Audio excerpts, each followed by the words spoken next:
Tout est bon au niveau du son?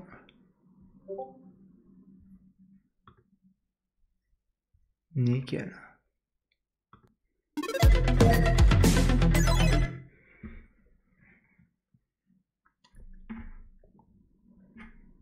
Est-ce que vous m'entendez? Germain, tu peux me dire?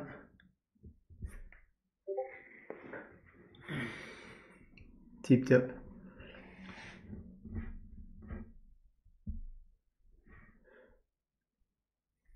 Ouais, je vais couper Discord.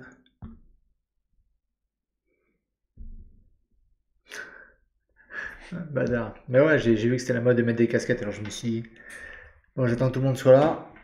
Et on va commencer. Je mets un peu ça sur le côté.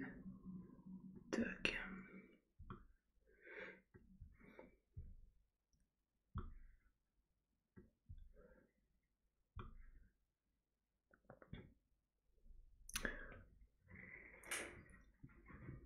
Ok. Bon, on va commencer. Il est 14 heures. Tant pis si les gars arrivent un peu à la bourre. Germain, si t'as quelque chose, dis-le maintenant ou tais-toi jamais. Ok. Euh, Aujourd'hui, je voulais faire un live particulier pour répondre un peu à toutes les questions que j'ai pu rencontrer en privé ou sur la chaîne au niveau du poker. Donc ça peut être au niveau de la méthode, la manière de travailler, ça peut être au niveau des coachings, au niveau de... C'est assez large, c'est tout ce que j'appelle logistique et méthodologie. Donc il ne faudra pas hésiter à poser des questions. Je vais aussi passer pas mal d'informations que peu de gens connaissent, même extrêmement peu, sur des analyses qui ont été faites par rapport au nombre de fiches sur la table, à la position des fiches, aux différentes rooms. Euh, J'espère que ça vous plaire. N'hésitez pas à poser des questions sur le Discord. Il y a Germain qui gère, comme d'habitude, comme un pro. Donc voilà. Alors, la première chose que je voulais parler au niveau des stratégies, c'est que il y en a plein qui jouent au poker même depuis quelques années, mais qui ne connaissent pas vraiment les bases théoriques.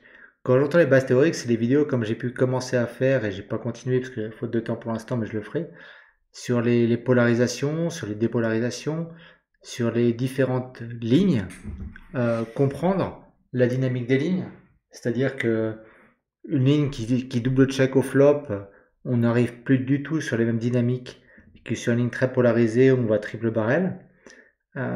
Qu'est-ce qui se passe au niveau des sizing, etc. Donc, il faut vraiment comprendre euh, tout ce qui est ce que j'appelle les notions pour moi de base, ce qui n'est pas qu'une question de sémantique, c'est vraiment voilà, la dynamique du poker. Les ranges, j'en vois beaucoup trop en pré-flop qui ne connaissent pas bien leur range. Et quand je dis connaissent pas bien leur range, c'est vraiment les ranges, on doit savoir parfaitement ce qu'on doit ouvrir, ce qu'on doit call, ce qu'on doit 3 bet, ce qu'on doit 4 bet. C'est vraiment très important. Et déjà là, il y a énormément de V qui est perdu. C'est quand même pas compliqué. C'est juste de la mémorisation. Si vous avez besoin de logiciels ou autres pour apprendre, bah, n'hésitez pas à nous demander, on peut vous conseiller. Mais après, il y a aussi un autre détail, il faut savoir aussi quoi répondre par rapport aux différents types de sizing qu'on a après flop. Quelqu'un qui va ouvrir 2x UTG sur des big blinds ne va pas du tout avoir la même range de call et de 3 bêtes que s'il ouvre 2.5, 2.2 ou même 3x parfois. Donc, euh, donc c'est vraiment important de bien maîtriser ça. Donc déjà, la première chose importante, c'est connaître les différents types de dynamique du poker. C'était donc, je disais, la polarisation, les dépolarisés, les changements de fréquence, quand est-ce qu'on a beaucoup de bêtes, quand est-ce qu'on a beaucoup de checks, etc. Pourquoi, les équités.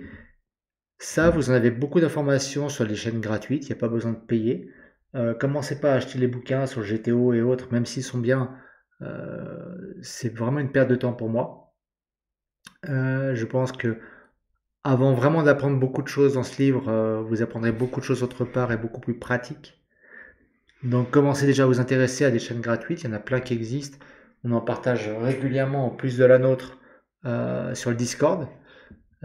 Et si vous avez d'autres idées d'ailleurs de chaînes intéressantes, on est toujours preneur pour les partager. Et après, je disais donc les ranges au niveau du préflop. Je regarde pas trop le chat parce qu'avec toutes vos conneries, je vais perdre le fil. Donc si on est au niveau des ranges, faites gaffe au niveau des sizing, de bien mémoriser. Et je pense qu'on a fait le tour par rapport à ce qui était des notions. Donc c'est assez vaste. Pour l'instant, c'est pour commencer en douceur. Ce que j'entends souvent, c'est par rapport au coaching. Est-ce qu'il y a besoin de prendre du coaching? Est-ce qu'il y a besoin d'acheter des masterclass? Est-ce qu'il y a tout ce qui est la formation? Euh, Mon avis a pas mal changé par rapport aux années et je suis pas mal revenu aussi à mes premières idées. C'est que au niveau du coaching, c'est essentiel de faire du coaching à un moment. À un moment, quel moment? La notion de base, vous n'avez pas besoin de coaching, vous pouvez les apprendre tout seul. Prenez les chaînes, regardez chez nous, regardez chez les autres, ou même acheter un ou deux livres. Euh, Pas compliqué, il y en a un qui est assez intéressant qui est sorti il n'y a pas longtemps sur la GTO, qui est sorti cette année d'ailleurs, je crois. Je pourrais donner les références si vous voulez, qui est assez simple, qui est assez simplifié au niveau de la GTO, qui explique bien sans entrer trop dans la technique. Donc ça peut vraiment être sympa. Euh, une fois que vous avez ces notions, que vous êtes allez, en NL25, on va dire dans ces eaux-là, là vous pouvez vraiment commencer à prendre du coaching. Mais prendre du coaching, c'est dire quoi? C'est déjà trouver le bon coach, le coach qui va correspondre à ce que vous attendez et qui va vous fournir aussi la matière à progresser. Si c'est un coach qui va vous faire que de la review de session, qui va rien préparer du tout et qui va juste attendre que vous lui envoyiez votre session de la semaine pour après vous l'analyser avec vous, c'est une perte de temps. Sur le coup, vous allez comprendre deux, trois petites choses, mais il faut que... C'est exactement ce que disait Frodino hier, c'est un vrai métier. Donc il faut quelqu'un qui le prenne comme vraiment une profession. Exactement, ouais, c'est le meilleur Frodino. Non, mais j'étais tout à fait d'accord avec ce qu'il disait hier. Coach de poker, c'était dévalorisé par rapport à plein de gens, tout le monde s'y est mis, même en pratiquant des tarifs qui pour moi, je comprends même pas que ce soit si bas, parce que c'est quand même vraiment une vraie profession, mais en même temps, il faut fournir le travail qui va avec, c'est-à-dire avoir des supports, proposer des stratégies, donner des cours de théorie, et c'est pas que faire de la revue de main, la revue de session et parler de tout et n'importe quoi. Il faut vraiment avoir une structure de cours. Donc, avant ça, déjà, poser les questions au coach. Qu'est-ce qu'il propose et de quelle manière il veut vous apprendre les choses. Après, n'attendez pas, j'en connais plein, j'en ai vu plein, qui pensent que le coaching, ouais, non, mais c'est trop cher, 100 balles de l'heure, 200 balles de l'heure, 250 balles de l'heure, 500 balles de l'heure, c'est trop cher. Mais tout dépend de ce qu'il vous propose. Faut pas oublier qu'on se forme pour gagner de l'argent. Donc, tout dépend de ce que vous considérez gagner par la suite.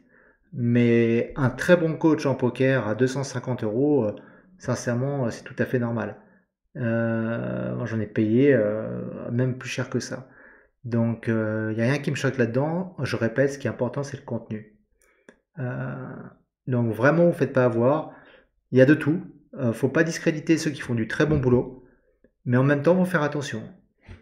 Pour ce qui est des masterclass et ce qui existe, bah, ceux qui me connaissent maintenant un petit peu savent que j'en ai vu beaucoup, j'en ai appliqué quelques-unes. Euh, Vous apprendrez deux, trois choses par-ci, par-là, à chaque masterclass ou à chaque cours que vous allez acheter, mais ça manquera toujours de structure. Et le poker, moi, ce que j'ai vu, je me suis beaucoup perdu. C'est pour ça qu'aujourd'hui, j'essaie de partager au maximum. Je me suis beaucoup perdu dans le poker par rapport aux différentes formations qui existent et de rassembler toute l'information en un endroit pour essayer de comprendre et au moins avoir une ligne de conduite, une stratégie simple, mais au moins qui marche, c'était très compliqué. Euh, il faut se renseigner auprès de personnes. Oui, tout à fait, ouais, tu peux te renseigner par rapport au coaching, tu disais là, il faut se renseigner auprès des personnes. Euh, Tout à fait, pour voir, mais déjà, il faut demander au coach. Si le coach ne dit pas qu'il a une structure, qu'il a des PowerPoint avec de la théorie, de la stratégie, etc., c'est pas la peine. Moi, j'en ai connu un il y a pas longtemps, dont je tairai le nom, chez qui j'ai pris des cours. pour autre chose que du Hold'em. Et il était très sympa, il avait un bon niveau technique, mais il m'a fait que du review de session. Je suis désolé, j'ai rien appris. Depuis, j'ai pris un gars de High Stakes de chez Run It Once. Le gars, il m'a fait des cours théoriques, etc. énormes. Donc, faut vraiment demander à l'avance et savoir exactement ce qu'il va proposer. Enfin, voilà. Oui, donc pour les masterclass, je pense pas que ça vaille la peine. Euh, Sauf vraiment pour la base de la base. Mais aujourd'hui, je pense plus qu'on progressera en termes d'investissement et de retour avec un bon coach plutôt qu'avec une masterclass ou tout ce qu'on peut avoir. Bah, là, c'est un peu ce qu'on disait, c'est par le réseau, c'est par questionner, faut pas hésiter à questionner. À partir du moment où vous payez les gars, il faudra demander ce qu'ils vont vous fournir. Alors souvent la grande question c'est bah, passe-moi ta courbe de V. Enfin, ta courbe de gain, ça ne sert strictement à rien pour plein de raisons. Premièrement, je connais de très bons coachs qui ont eu des mauvais résultats et inversement. Vous pouvez avoir un gars qui a une courbe de gain qui grimpe de la folie, qui peut être un très très mauvais coach. Ce qui importe, c'est pas ça, c'est plus par rapport au s'il a de l'expérience déjà et qu'est-ce qu'il va vous proposer. Donc encore une fois, posez les questions. Donc voilà. Si vous voulez que j'enchaîne plus sur cette partie-là, vraiment, je pourrais vous répondre sur le Discord, etc. C'est vraiment, je veux que vous évitiez toutes les conneries que j'ai pu faire. Juste pour un petit historique, pour ceux qui ne connaissent pas, parce ils ont peut-être vu l'interview que j'avais fait. Armand m'avait gentiment invité de Solvebet au tout début de la chaîne pour pouvoir me présenter. Moi, j'ai commencé le poker à 6-7 ans. J'ai eu un accident de lutte libre il y a quelques années, ce qui fait que je suis en chaise roulante. C'est pour ça que je bouge dans tous les sens, c'est pour le dos. Et c'est un peu après ça que j'ai découvert le poker. Donc je me suis mis un peu sur le tard et j'ai énormément galéré pour me former. J'ai commencé par le MTT avec des formations. Je vais oublier le nom d'ailleurs, mais une très très bonne formation bah, qui existe encore de MTT, je sais plus comment elle s'appelle, mais bon, qui était anglaise, mais par un Allemand, Ben CB. Et, euh, et j'ai galéré, j'ai acheté des formations, j'ai payé des coachs, etc. Et j'ai énormément galéré. Si je peux vous éviter ça, c'est avec plaisir. C'est pour ça aussi qu'on a beaucoup partagé sur la chaîne. Je pense pas que les gens se rendent compte aujourd'hui du contenu qu'on fournit, la qualité. Et je dis ça vraiment, on n'a rien à vendre. Donc, je m'en fous un peu, mais je suis honnête, j'aurais adoré avoir tout ça parce que c'est un raccourci. Après, je sais qu'il y en a plein, même s'ils apprécient le contenu, ils ne l'appliqueront pas malheureusement. Mais ça, c'est le problème qu'on verra par la suite. Donc voilà. Euh, L'autre stratégie qu'il vous faut absolument, l'attribut. Vous avez dû le voir dans les interviews qu'a mené Germain, ou même Ghost, là, quand il a reçu Lolo de PMS, et même les interviews que j'ai pu faire avec les différents intervenants aussi techniques, il vous faut un entourage poker. Mais un entourage ne veut pas dire à tout prix. Il faut des gens il n'y ait pas d'ego. Le gros problème du poker, l'ego. Vous n'êtes pas dans un combat de celui qui va pisser plus loin, etc. C'est vraiment pour se soutenir et pour vous apporter et échanger. Le but, c'est vraiment d'être une éponge, là, comme je l'ai marqué. Absorber ce que les autres ont et que vous n'avez pas, et ne pas hésiter à échanger pour leur apporter ce que vous avez et qu'ils n'ont pas forcément. Ça peut être des idées par rapport à des stratégies au niveau des prop bets, ça peut être au niveau des 3 bets OP où l'autre il le joue mal. Et c'est vraiment des échanges comme ça qui font que vous allez progresser. Et il faut aussi, vous, être humble. J'en vois trop, mais vraiment beaucoup trop. C'est limite des batailles sur les analyses de main. C'est bon les gars, quoi. C'est du poker. On va pas se taper dessus pour des analyses de main. Et faut accepter qu'il y a différents avis. Il n'y aura jamais un seul avis. Et d'ailleurs, même la GTO, vous pouvez avoir la main. Il y aura plusieurs possibilités. Donc déjà, ça, faut l'accepter. Mais après, il faut pas essayer non plus de donner son avis à tout prix. Si vous n'avez pas d'idée, laissez. Et regardez plutôt les avis des autres. Mais essayez pas d'imposer un avis. Essayez pas de partir dans des bagarres d'ego. Donc l'attribut, c'est vraiment important pour l'entourage, mais il faut aussi savoir rester à la cool Et, et c'est vraiment important. Euh, donc créer cette atmosphère-là, si possible avec des gars aussi qui jouent au niveau au-dessus, pour pouvoir absorber aussi leurs connaissances. Et je rappelle juste qu'il y a des gars qui sont des règles dans des limites inférieures qui sont bien supérieures. Donc, faut pas imaginer que les stakes sont toujours des ceintures comme en judo où chacun monte. Non, je connais des règles qui sont bien meilleures en 25 que certains joueurs de 50 ou 100. Donc, faut pas. Faites gaffe à l'ego. N'oubliez pas que c'est que du poker. Même si on en parlera après, pour moi, c'est pas un jeu, mais c'est quand même que du poker, c'est un jeu de cartes. Et échanger positivement et laisser de côté l'ego, quoi. Soyez tranquille, quoi, même sur les échanges, tout ça. Donc, ouais, exactement. Donc voilà.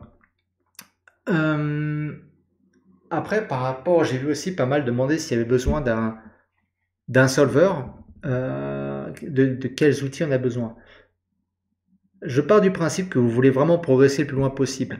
Je parle pas du joueur occasionnel, je parle vraiment qu'on veut progresser, même si c'est pas forcément devenir pro, mais vraiment progresser. Euh, les solvers, c'est essentiel. Après, un solver, c'est beaucoup d'argent. Alors, je parle jusqu'à présent, parce que là, c'est en train de changer avec l'AI. Mais jusqu'à présent, avoir toute l'infrastructure pour avoir un solver qui tourne correctement, rapidement, etc., c'était un peu compliqué si on n'avait pas un serveur qui tournait bien ou un serveur externe, etc. Donc, aujourd'hui, avec l'AI, entre Ruse, Deep Solver, et il y a même maintenant qui propose l'AI avec GTOBase pour vous aider dans vos analyses de database, etc. Euh, il y a tout ce qu'il faut comme terme d'outils pour progresser. Donc un solver, que ça soit même GTO Wizard maintenant qui a fusionné donc avec Ruse ou Deep Solver, il vous faut un des deux pour analyser vos mains, pour connaître encore une fois les dynamiques des lignes, les fréquences de check, de bet, quand est-ce que vous placez les overbets, tout ça. Il vous faut un des deux pour pouvoir analyser vos mains. Je suis pas un grand fan encore de l'analyse des mains directement jouées sur GTO Wizard. J'en avais déjà parlé parce que compte tenu qu'il y a énormément de sizing par arbre, c'est pas bon. Il faudrait vraiment des arbres très épurés pour coller à la réalité, ce qu'ils ont commencé à faire avec leur nouvelle solution qui viennent de sortir. Mais il faut absolument ou GTO Wizard ou Deep Solver. Donc Ruse maintenant, ils ont fusionné avec GTO Wizard, donc je ne parle que de GTO Wizard. Et pour bien comprendre le poker. Donc voilà. Et surtout, c'est pour ça qu'aujourd'hui, je suis plus Deep Solver. Ouais, GTO Base, je t'en parler après. Sur Deep Solver, c'est que Deep Solver, vous pouvez faire les node lock. Ce qui est important, c'est de pouvoir comprendre ce qui se passe sur des petites modifications. Par exemple, si vous avez en face un joueur qui va pas vous raiser quand vous êtes bouton contre big blind, il est big blind, si vous check raise pas assez, ou même s'il ne donne pas sur des low boards, quel est l'impact sur vos sizing, sur vos fréquences, et ça, il faut vraiment le comprendre.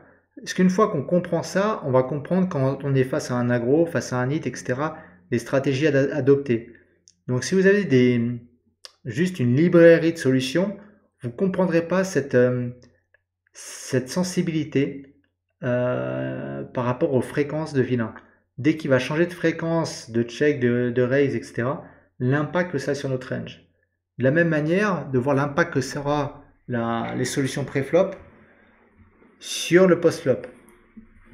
Donc, c'est pour ça qu'aujourd'hui, trouver un solver qui vous correspond, de nouvelle génération d'anciennes, est essentiel. GTO Base, tu me posais la question, Vito, j'ai pas eu le temps de vraiment bien le travailler à fond. De ce que j'ai vu aujourd'hui, c'est pas mal. J'avais voulu leur demander si je pouvais avoir un mois gratuit pour pouvoir bien le tester, etc. J'ai même pas eu le temps. Donc je vais pas énormément donner. Je sais que jusqu'à présent, c'était vraiment bien ce qu'ils faisaient. Après, tout ce qui est analyse de main jouée, j'ai jamais été complètement convaincu par ça. Je préfère, comme je montrerai plus tard, noter les mains importantes et les travailler après. Parce que si on analyse tout d'un coup, Euh, Parfois on se perd, enfin, et les solutions, si c'est pas avec des arbres épurés, ça sert pas à grand chose pour moi. Après, encore une fois, si des gens ont des avis différents, il n'y a pas de souci. J'ai jamais dit que j'avais vraiment la réponse ultime et je suis vraiment preneur d'autres informations.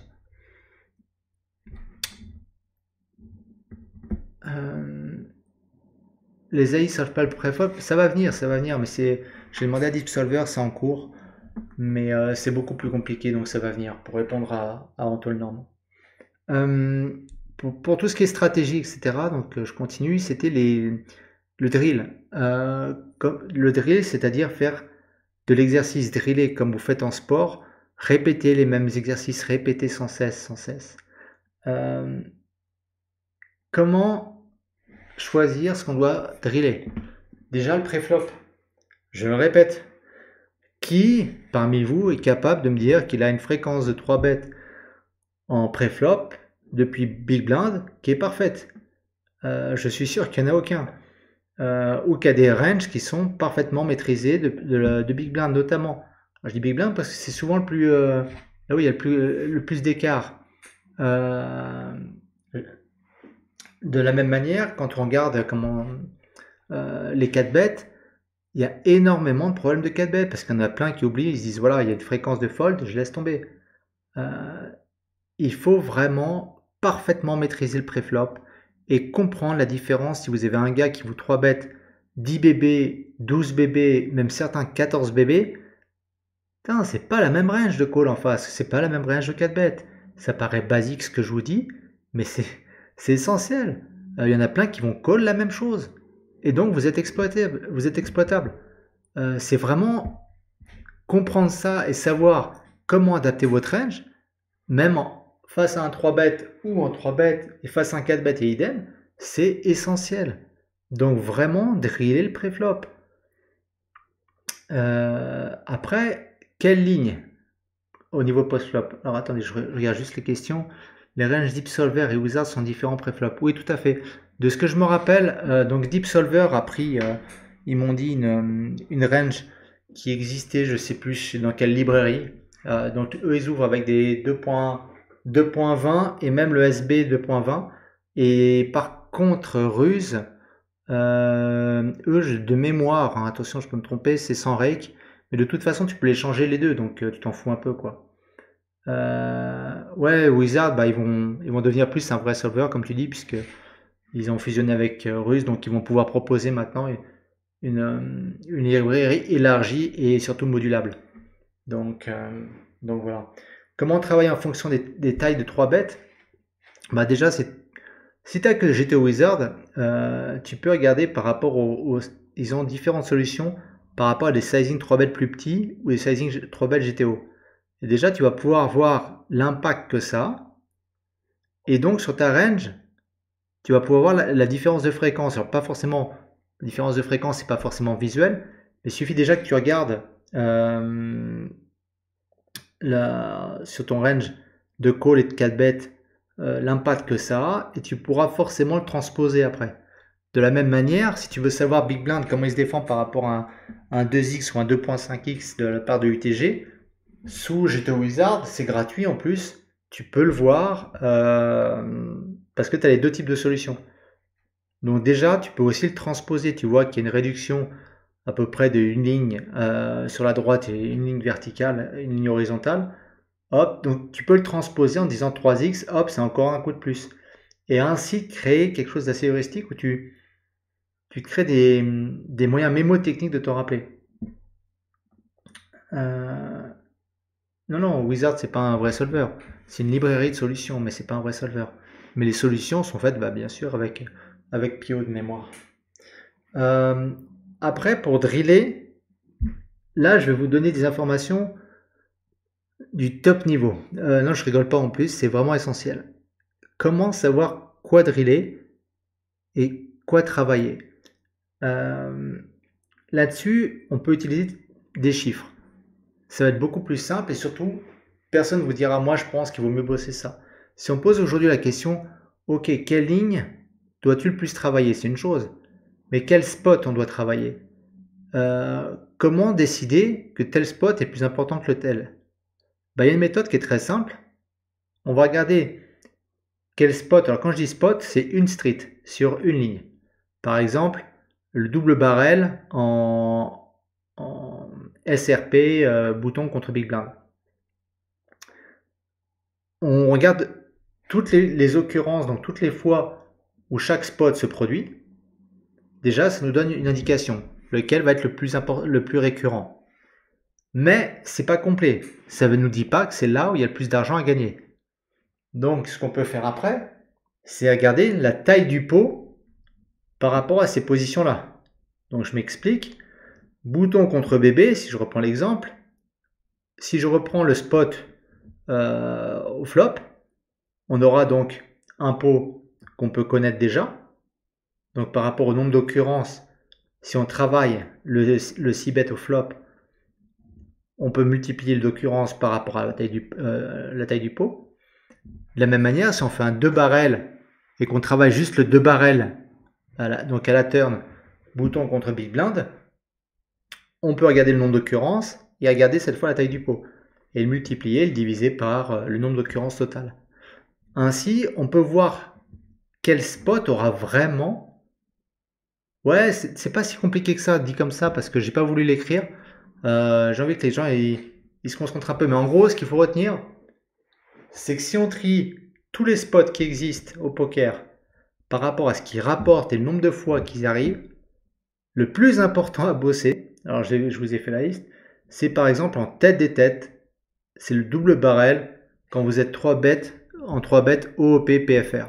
Par exemple, SB contre bouton, le 2 barrel, c'est un des spots, c'est même le spot où il y a le plus d'argent à gagner. Donc, ouais, pour ta baguette de pain, tu vas finir par l'avoir. Donc, pensez à ça. Je vais organiser mes futurs coaching par rapport à ça, en vous faisant à chaque fois, en partant du plus important jusqu'au moins important des spots. Donc, le prochain coaching que je ferai, c'est le 3-bet OOP PFR double barrel. Juste un spot, une street. Et cette street-là, il faut la maîtriser. C'est là où il y a le plus d'argent. Le deuxième, par exemple, c'est le pot 3 bêtes IP préflop caller. Donc là, c'est l'inverse. Ça va être quand on est bouton contre SB face à un 6 bet. Et travailler ces spots-là, dans l'ordre que je vais vous le faire, c'est là justement où vous allez vous concentrer sur les points les plus importants. Parce que sinon, vous répétez tout le temps le flop, le flop, le flop, mais c'est pas là qu'il y a forcément tout le temps le plus d'argent à gagner. Tu me dis plus sérieusement avec Deep Solver, tu penses quoi? Avec les ranges du pool et driller dessus? Les ranges du pool, le problème c'est qu'il faut les sortir et on a vu qu'avec N2Note, c'est pas tout le temps hyper facile de les avoir proprement. Au final, les ranges, on peut avoir les fréquences, donc on voit surtout que les fréquences préflop RFI sont à peu près correctes. Il y a surtout des différences dans les 3 bêtes call et les 3 bêtes et surtout dans les 4 bêtes, donc c'est plus là qu'on peut les changer. Mais tu peux voir surtout l'impact qu'ils ont. À la rigueur, il ne faut pas les driller. Il vaut mieux que tu drilles sur des solutions GTO et que tu vois l'impact des modifications du field. C'est-à-dire, de la même manière que quand le field il te raise pas assez, regardez l'impact que tu as, toi, sur ta stratégie. Donc, en gros, tu maîtrises parfaitement ta solution GTO, tu saches parfaitement pré-flop, post-flop comment faire, et après, que tu connaisses les petites modifications que tu as à faire par rapport au field pour t'adapter à eux. Comme ça, tu as vraiment ta stratégie qui est propre, tu es parfait en termes de théorie, mais après, tu connais les ajustements à faire. Donc voilà, mais de toute façon, ça, je reviendrai dessus sur le drill. Encore une fois, je pourrais tout vous détailler sur le Discord.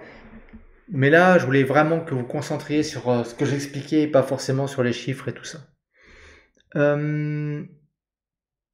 Alors, après la strat,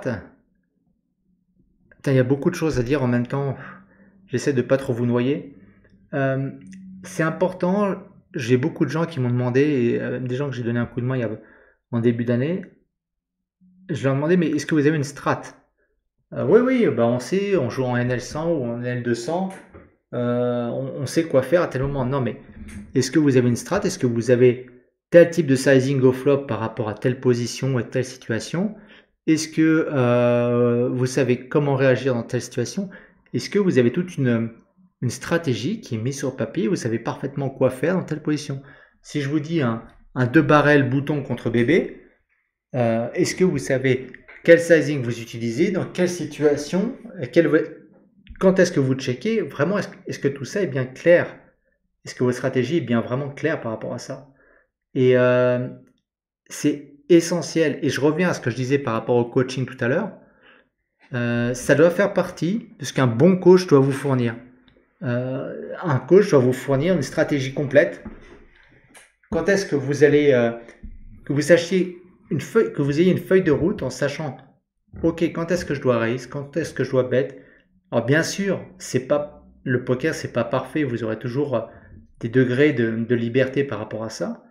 Mais au moins, vous ayez une feuille de route parfaite et vous sachiez où vous allez.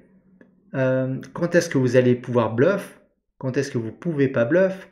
Quand est-ce que vous allez pouvoir bluff catch? Pourquoi? Comment?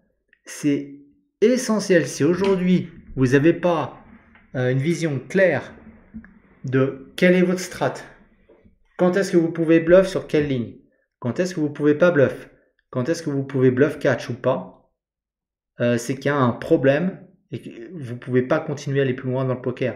Il faut vraiment que vous mettiez ça au point. Donc voilà. Après, je vais attaquer, donc ça c'était pour le poker de manière générale. Plus compliqué, les conditions du grind. Alors, ça va faire partie d'une partie de mental. On va travailler aussi là-dessus. Les conditions du grind, je suis désolé, le poker c'est pas un jeu. C'est pas un jeu. Si vous voulez jouer, allez jouer avec des potes au poker, mais sans thune, quoi. Là, le but, c'est de faire de l'argent. Alors, si vous voulez pas jouer au poker pour faire de l'argent, bon, bah, là, j'ai un peu de mal. Ça veut pas dire qu'on s'amuse pas en jouant au poker, mais c'est pas un jeu, quoi. Vous êtes là pour gagner. Donc, déjà, il va falloir changer chez plein de gens cette vision-là, ou le discours de certains, je suis désolé. Le poker, c'est un monde professionnel, surtout la plupart des gens avec qui je parle sur le Discord d'autres, c'est des gens qui le voient de manière professionnelle. C'est comme un sport. Donc, il y a des gens qui peuvent toujours le prendre à la légère, etc. C'est leur problème.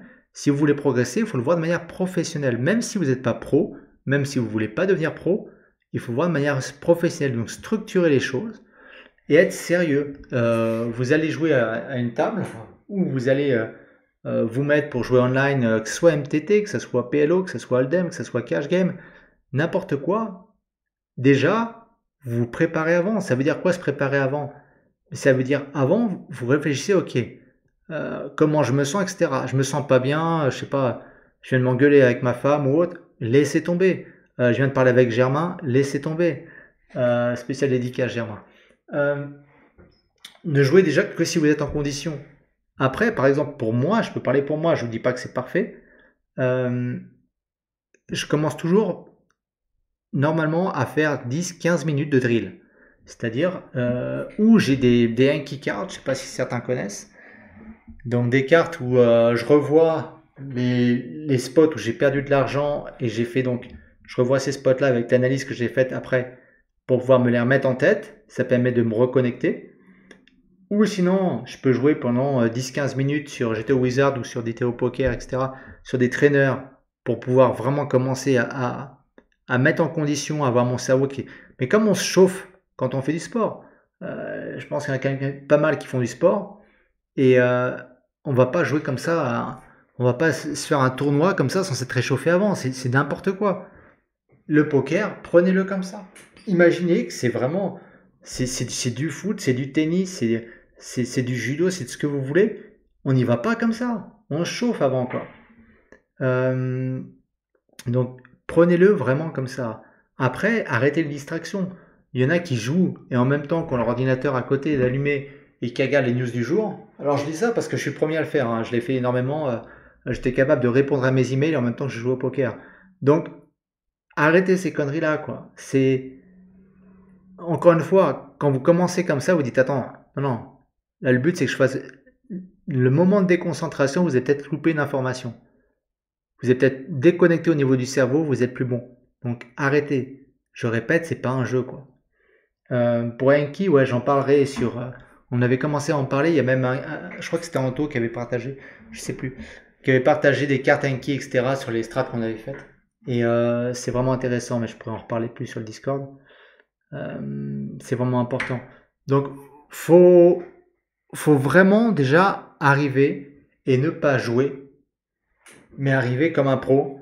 Et même si c'est du cash game, c'est pas un tournoi, faut le prendre comme un tournoi, un mini tournoi où le but c'est de performer, quoi. Donc ça veut pas dire pas prendre de plaisir. On peut faire une compétition et prendre du plaisir, mais mais voilà. Donc le warm-up, bon bah ça je vous en ai parlé. La bankroll. Alors la bankroll, on va reparler à nouveau de l'ego. Euh, le poker c'est un gros problème d'ego, quoi. Descendre, descendre de limite, c'est pas grave. Le but, c'est pas de monter le plus rapidement pour montrer, eh, les gars, vous avez vu, je suis tout là-haut, quoi. Moi, j'étais le premier à dire là sur l'interview avec Herman, j'étais monté en NL1K, je me suis complètement déstacké, quoi. Même pas déstacké, j'ai cassé ma bankroll. Donc, voilà, bah, je suis redescendu. Bah, c'est pas grave, hein. Le but, c'est pas de montrer aux autres où est-ce que vous êtes en termes de stake, c'est vous savoir comment vous jouez et être conscient si votre stratégie est propre, que ouais, là vous avez perdu, mais c'est pas grave, vous êtes propre par rapport à votre strat, vous suivez, vous savez où vous avez fait des conneries, pourquoi vous les avez faites, ce qui est le plus important. Et vraiment, c'est essentiel. Donc, descendre en stack, dès que vous perdez 10 buy, hop, vous redescendez. Vous regagnez suffisamment pour avoir 20 buy de bankroll, sur la limite du dessus, vous remontez. Mais c'est normal, ces allers-retours. Il n'y a personne qui va rester, sauf s'il a vraiment une bankroll de folie, tout le temps à la même limite. Mais acceptez et mettez votre ego de côté. Putain, c'est un jeu de cartes, quoi. Donc, soyez ouais, honnête avec vous-même et même avec les autres. On n'a rien à prouver aux autres, quoi. Donc voilà, quoi. Alors, là, je vais vous faire un énorme cadeau. Je suis trop sympa, vraiment. Euh, sur les conditions du grind. Je vais vous passer des informations sur les rooms et sur les fiches que même certains, je les ai appris récemment. Donc voilà, c'est tout frais. Pour les rooms, sélectionner ces parties, c'est pareil, c'est professionnalisme. Si vous voulez ne pas sélectionner, jouer de la zoom, etc., moi je m'en fous, hein, c'est pas ma thune, c'est la vôtre. Il n'y a aucun problème, et je suis le premier à être accro à la zoom de temps en temps, donc je comprends. Tout dépend de ce que vous voulez faire. Je vais vous donner des chiffres après, vous comprendrez mieux. Mais ce qu'il faut bien voir, c'est que on gagne de l'argent à une table, avant tout parce qu'il y a des fiches. S'il n'y a que des règles, vous perdez de l'argent. En gros, je ne me rappelle plus des chiffres exacts, mais s'il y a une table de règles, on perd avec le rake, on perd entre 1 et 2 big blinds au 100, un truc comme ça. Enfin bref, selon si vous êtes bon ou pas bon. Ensuite, il vous faut donc au moins un fiche. S'il y a un fiche à table et que vous arrivez vraiment à vous en sortir, vous pouvez être à peu près flat, voire peut-être positif. Et après, si vous passez par contre à 2, 3, 4 fiches, là, ça devient très très intéressant. Donc déjà, si vous arrivez à des tables où il n'y a que des règles, mais vous jouez pourquoi? Vous venez pour jouer au poker juste pour perdre de l'argent? Dans ce cas-là, allez jouer à la roulette. Vraiment, c'est le même intérêt. Je vois pas d'intérêt de jouer à une table de règles, sauf si vous vous dites à ce moment-là, non, j'ai envie de voir ce que je vaux par rapport aux autres règles. Mais vous, en gros, vous payez pour voir, quoi. Donc c'est à vous de voir, mais vous gagnerez jamais d'argent à jouer une table de règles. Donc ça, c'est la première chose. La deuxième, ok, où est-ce que maintenant il y a le plus de fiches en termes de room? Alors ça peut être fait par Entonote. On peut analyser sous Entonote par rapport aux différentes rooms, donc PokerStar, GG, 888, etc., et Poker et ACR.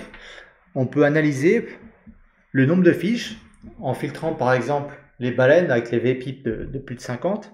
Ouais, c'est que j'y pensais, Gigi Lambrotto. J'étais à fond dessus. Je me suis dit, non, je vais pas la sortir. Donc, on peut analyser donc les baleines, donc avec les V-pips de plus de 50. En dessous, les petites baleines avec les plus de 40, etc. Tout ça. Les fiches, les nits et autres.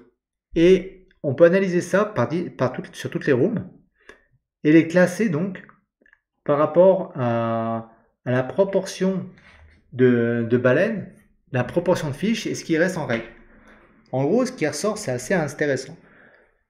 C'est que les rooms les plus intéressantes aujourd'hui sont essentiellement 888 par exemple, Bovada, etc., Ignition, mais ça, il y en a très peu qui peuvent avoir accès. Mais en dernier, des rooms par exemple comme WPN, donc ACR, etc., sont des rooms où il y a extrêmement peu de baleines. Alors, il y a du fiche en proportion, mais c'est des fiches extrêmement neat. Et des fiches neat, on le verra après dans les chiffres que je vais vous donner, c'est très compliqué à gagner de l'argent avec parce qu'il faut en plus être super bien placé par rapport à eux pour réussir à gagner un peu d'argent. Sachez qu'un fiche qui est neat, s'il est à votre gauche, au final vous perdez de l'argent. Donc c'est statistique, c'est pas moi qui... Encore une fois, je ne suis pas en train de vous donner des informations comme ça que j'invente. C'est des chiffres que vous pouvez avoir dans Intonote. Vous prenez votre base de données, il y a une fonction dessus, vous faites un alias, etc. par rapport aux joueurs. Donc c'est pas dans Research.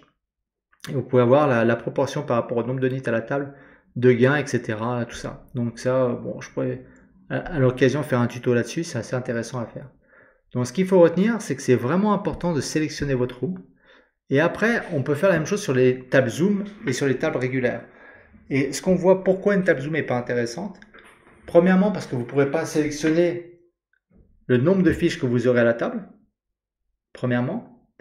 Deuxièmement, c'est que les fiches qui jouent en Zoom, et ça on l'a vu au niveau des chiffres, sont des fiches qui sont beaucoup plus neat qu'en réalité. Du fait qu'ils peuvent jouer beaucoup plus, ils vont beaucoup plus sélectionner leurs mains.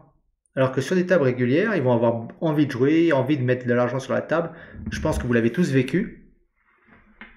Et à ce moment-là, il y a de l'argent à perdre. Alors là, je parle des chiffres entre la 200 et entre la 100 et la 500, mais pas en dessous. En dessous, je n'ai pas analysé les chiffres. Donc, c'est vraiment important de comprendre ça. Alors, ouais, je vois Némésis, tu me dis, ouais, mais c'est full fish les zooms. Bah, si toi, tu considères que c'est full fish la zoom, dis-toi qu'au niveau des chiffres, tu vas trouver que tes tables régulières sont 2 fois plus full fish. Donc, qu'est-ce que tu fais en zoom? Faut arrêter. Donc, c'est vraiment ça, c'est des... J'essaie de ne pas vous donner des informations comme ça en l'air. Je vous sors vraiment les informations statistiques. Il n'y a pas à discuter, c'est les chiffres, quoi. Donc ça, c'est vraiment important. Et je vais vous donner, par exemple, l'importance aussi de la position par rapport aux fiches et le nombre de fiches. Il faut savoir que une baleine, où qu'elle soit sur votre table, vous arrivez toujours à gagner de l'argent. Mais par exemple, je vous disais, un fiche tight ou un fiche qui a un VPIP entre 30 et 40, s'il est à votre gauche, statistiquement, vous gagnerez très très peu. Jusqu'à 2 tables à votre gauche, très peu. À partir de la troisième, vous regagnez. Et s'il est à votre droite, bien sûr, là, vous gagnez beaucoup, beaucoup d'argent. Mais la position, je ne vous donnerai pas les chiffres là, je les donnerai sur le Discord pour ceux qui me demandent. C'est énorme. Et notamment, ce que je disais tout à l'heure, vraiment les fiches NIT, donc les fiches qui en plus ont un VPIP inférieur à 20, c'est des gars, s'ils sont à votre gauche, vous perdrez de l'argent en termes de... Pour faire ça, c'est simple, j'ai fait un alias avec tous les meilleurs joueurs reg de NL 200 et 500 et j'ai regardé justement par rapport à un fiche NIT est-ce qu'il gagnait de l'argent quand il était à la gauche. Et non, il ne gagne pas d'argent. Donc j'ai même pas pris les règles, j'ai pris les meilleurs règles. Donc si les meilleurs règles ne gagnent pas d'argent avec un fiche NIT à leur gauche, voilà. Et les règles à notre gauche, si tu as un règle, de toute façon, de manière générale, voilà, t'as pas d'argent à gagner, quoi. Donc tu joues normalement, tu joues GTO et après tu vois juste si c'est un règle qui est plutôt tight ou plutôt loose. Ça par rapport aux règles, c'est encore une autre histoire. Donc voilà, c'est vraiment des informations importantes et je vais donner un exemple là-dessus. Sur GG Poker, par exemple, pour ceux qui y vont de temps en temps, vous pouvez voir par exemple des tables vides avec plein de gens qui sont dessus. Regardez. On va être là, mais les gars ils sont un peu cons. Comment. Alors, je vais vous expliquer sans vous donner le nom, mais je peux vous donner une indication. C'est une société brésilienne de formation de poker qui fait ça notamment, un CFP brésilien. Euh, Eux, ce qu'ils font, c'est que ils vérifient sur la table qui est vide, et dès qu'ils voient qu'il y a un mec qui arrive, s'ils voient que c'est un fiche, ils vont se jeter dessus pour être le premier à l'avoir à sa droite. Et donc c'est pour ça que vous voyez des gars qui observent un NL1, un NL500, en dessous je pense aussi qu'il y en a, pour se jeter sur la table, dès qu'ils voient qu'il y a un fiche qui arrive sur une table complètement vide, pour pouvoir l'avoir à la droite et donc sélectionner la meilleure place par rapport à lui. Et vous imaginez pas tout le travail qui est fait de sélection de table chez les meilleurs règles pour faire ça, quoi. Monter en limite. Il y a Nomessi qui me demande s'il y a intérêt de monter en limite 400 plus quand le nombre de fiches est plus faible. Déjà, monter de limite, il faut déjà être sûr d'avoir la bankroll. Le nombre de fiches, moi je l'ai vu par rapport aux différentes limites. Jusqu'où je suis allé, oui, il diminue, mais ça dépend de la room où tu joues aussi. Si tu arrives à avoir sur des parties privées, par exemple, j'entends sur les applications privées, tu arrives quand même à avoir suffisamment de fiches pour avoir la sensation de jouer parfois de la NL100 ou de la NL50. Moi j'en ai déjà vu qui pétaient des câbles avec des rooms privés. Les mecs ils jouaient n'importe comment, mais ils chauvaient directement pré-flop juste avec As-Dame, enfin en RFI, enfin ça partait dans tous les sens en deep stack. Donc ça dépend vraiment de la room, quoi. Donc voilà. Les conditions du grain, les tips importants que je vois pas assez. Et encore une fois, c'est ce que j'expliquais par rapport à la professionnalisation. C'est essentiel de prendre des notes. Les notes, ça va vous donner un edge sur le vilain qui est énorme. Dès que vous voyez qu'il y a un comportement, alors faut pas tout noter, mais dès que vous voyez qu'il y a un comportement un peu bizarre dans sa manière d'avoir joué ou sur le showdown qui vraiment représente une main qui devrait pas être là, ou etc., faut le noter. Après, il y a le timing. Alors, je vais pas énormément vous donner toutes les infos là-dessus, parce que vous le méritez pas, surtout Germain. Mais le timing, c'est essentiel de l'analyser pré-flop et post-flop. C'est pas le même comportement. Mais je vais vous dire par exemple que pré-flop, si vous avez des gars qui mettent très longtemps à vous 3 bêtes ou à vous 4 bêtes, c'est essentiellement des mains qui sont trop loose. Donc, faut analyser ces mains-là. Dès que vous voyez que les gars ils prennent beaucoup de temps pour vous 3 bêtes ou vous 4 bêtes, vous allez pouvoir être beaucoup plus agressif sur ces mains-là. En pré-flop, post-flop, c'est encore une histoire. Je vous ferai un coaching là-dessus un jour. Ces chiffres, encore une fois, ouais, ces analyses, c'est chiffré. J'en parlerai une autre fois, mais c'est pas mon analyse en imaginant comme ça ou en faisant comment dire, un compte rendu de ce que j'imagine. C'est vraiment une analyse chiffrée. Donc, il faut être conscient, concentré et noter. Tiens, il a mis du temps pour me 3 bêtes. Qu'est-ce qui s'est passé? Et analyser ces choses-là. Au showdown, je vois qu'il a une main qui n'a rien à foutre dans sa range là. Ou il me l'a placé en bluff, j'ai bluff catch. Il avait telle main. C'est intéressant à noter, je le note. Mais c'est vraiment important tous ces petits trucs-là parce que ça va vous donner un edge énorme. Exactement, ouais. Comme dit Germain, les datas, ça ment pas. Il y en a trop tous des biais à imaginer telle ou telle chose. Regardez les chiffres. Et si les chiffres vous disent le contraire, admettez que voilà, c'était juste une impression et basta, quoi. C'est pas parce qu'on a vu 3 ou 4 fois la même chose que ça veut dire que c'est vrai. Donc voilà.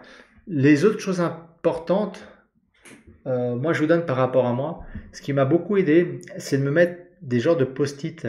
Alors c'est pas des post-it en papier, c'est des post-it que je mets numériques sur l'ordinateur pour me rappeler, que je dois me concentrer sur des lignes. Je marque régulièrement sur le papier d'à côté qu'il faut que j'ai aucun regret sur la main.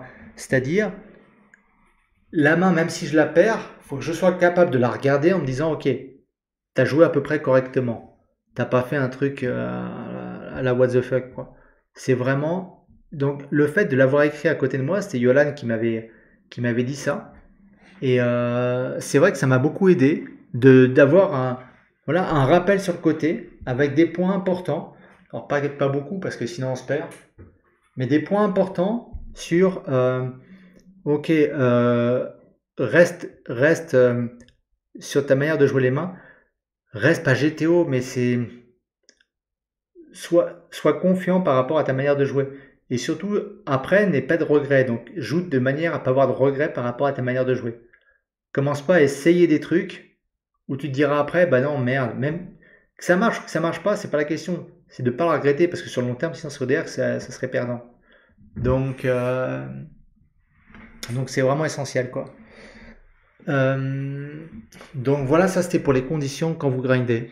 Je pense que j'ai fait l'essentiel. Voilà. Et la dernière partie, c'est sur le travail hors table. Et il y a trop de gens qui sont perdus par rapport à ça. Donc on a parlé tout à l'heure par rapport à la progression, donc savoir driller, savoir les lignes à prendre en compte, surtout les spots à travailler. Donc à prendre en compte le fait quel spot arrive le plus souvent et après quels sont les spots où il y a le plus d'argent dans le pot. Et les deux cumulés donnaient les lignes les plus intéressantes à jouer. Donc je vous rappelle, la plus importante c'était le double barrel, 3 bêtes OOP, PFR. Donc déjà, hors table, les mains les plus difficiles que vous avez eu à jouer, vous devez les noter durant la game. Vous devez taguer à chaque fois ou les mémoriser. Quelle main vous a posé problème, même si vous avez gagné? La question c'est, ça ne doit pas se reproduire. Si vous jouez en reproduisant les mêmes erreurs, sans pouvoir les mémoriser, ça sert à rien. Vous devenez fou, quoi. C'est ridicule. Donc, écrivez, taguez ou mettez de côté, enregistrez au fin d'un sprint, une capture d'écran. Ouais, je partagerai le document PDF, il n'y a pas de souci. Me demander.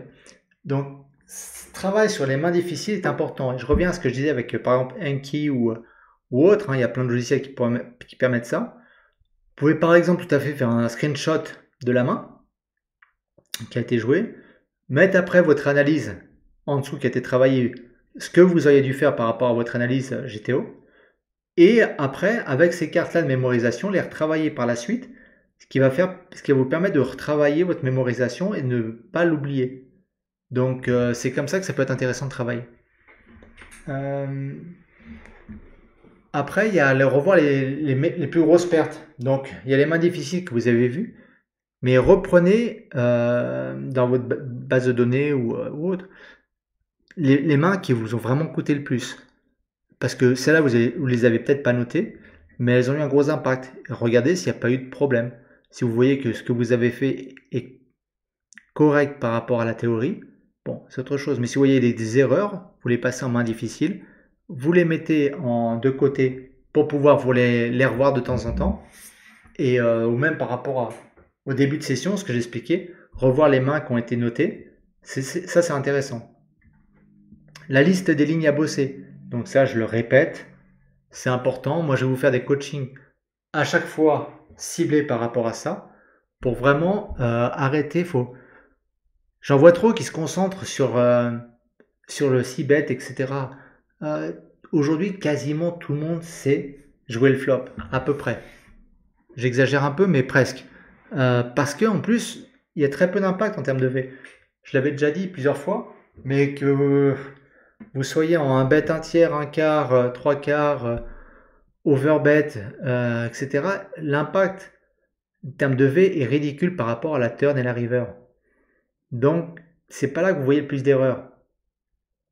Donc, déjà, il va falloir se faire, ok, quelles sont les lignes les plus importantes que je dois bosser?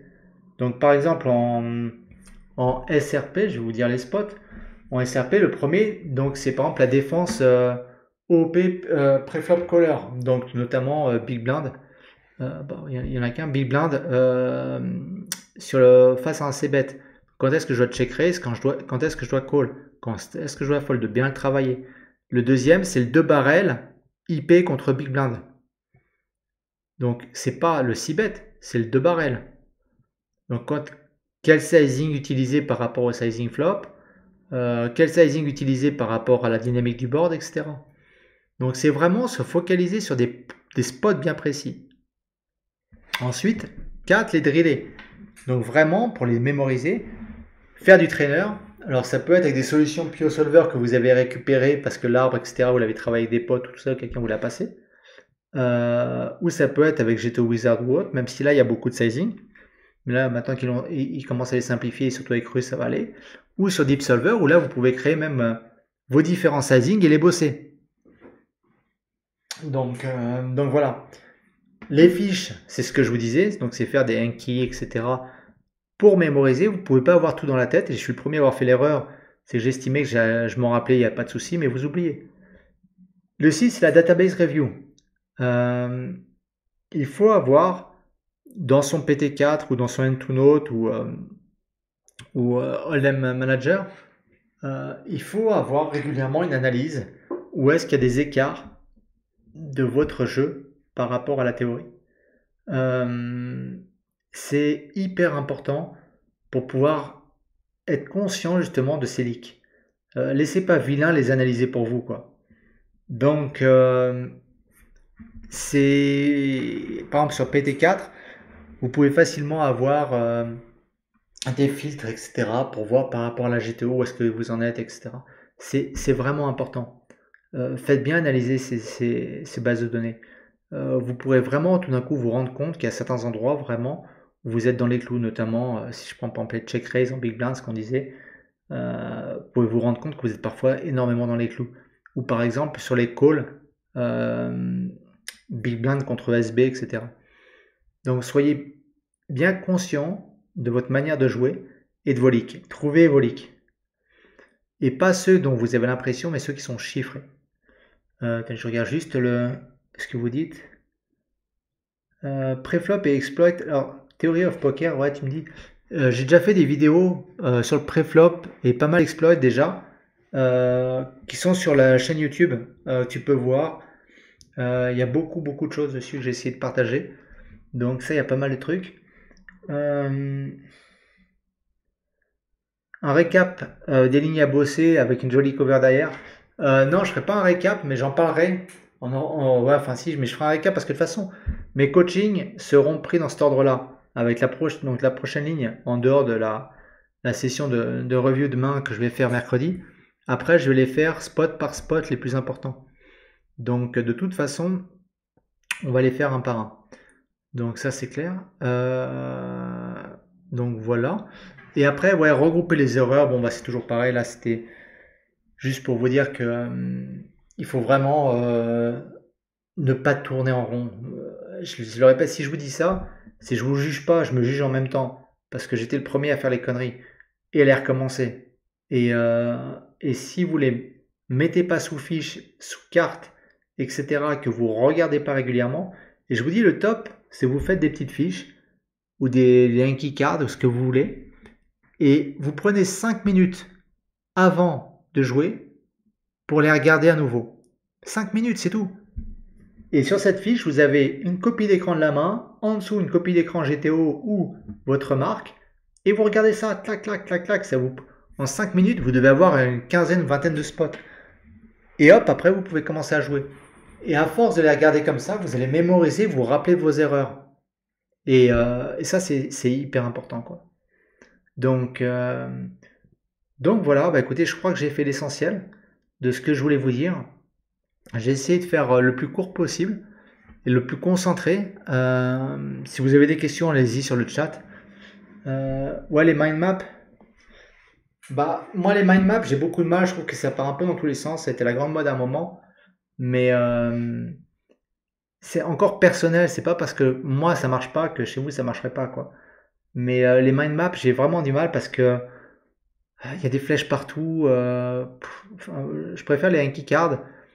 Et c'est plus facile pour moi à mémoriser. Mais ça, c'est à vous de trouver vraiment. Mais déjà, l'essentiel, c'est de faire le travail de mémorisation et de répertorier justement les stratégies, etc.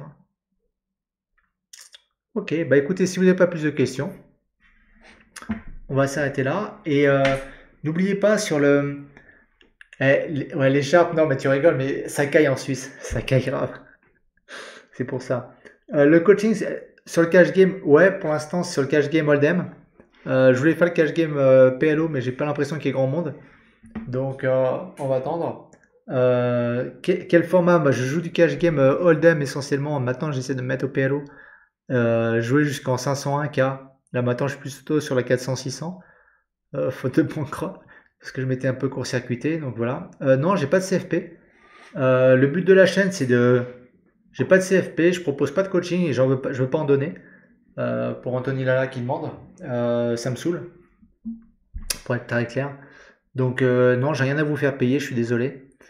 Le but de la chaîne, c'est d'essayer d'aider des gars qui ont galéré comme moi et qui avaient. Moi, j'estime que j'avais pas l'information à l'époque gratuitement et je dépensais beaucoup de thunes pour me former.